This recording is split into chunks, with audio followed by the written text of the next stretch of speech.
So I've been reading through this Lenten devotional, and I wanted to share it with you. It's called Backyard Pilgrims, and it's by Matt Canlis. The reading for today is from Genesis chapter 3 and verse 7. Then the eyes of both of them were opened, and they realized that they were naked. So they sewed fig leaves together, and they made coverings for themselves. Let's talk about sewing fig leaves. Eating the forbidden fruit was supposed to bring enlightenment. Instead, Adam and Eve reaped a harvest of shame. The added tragedy is that they also tried to cover themselves. The charming serpent was revealed as the father of lies, the parent who should never be trusted.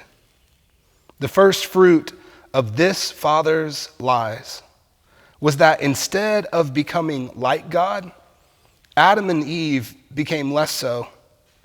They also believed the lie that what made them like God was having knowledge of good and of evil.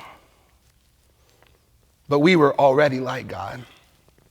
In fact, we were made in God's own image. And what made us like God was not having more information, but knowing God and being known by God. It was relational knowledge. It was rooted in communion.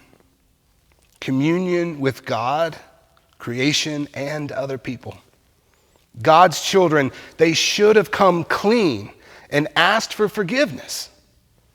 They could have cried, "Lord, here I am, poisoned, confused, and filled with shame," yet they didn't. They could have run to the one before whom all things are already laid bare, but they were afraid of being found. So instead, they invented camouflage.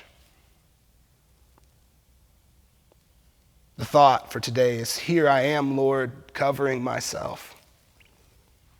How do you make coverings for yourself? How do you avoid being known by others and being known by God? Do you use sarcasm or silence? Do you put on a church smile or wear the cynic's grin? Do you try to prove yourself at work or retreat into even not trying at all? Today, as you walk, notice a leaf. Hold it in your hand. Repent of one of the coverings you use to protect yourself from the risk of being known. And then let it fall and keep walking.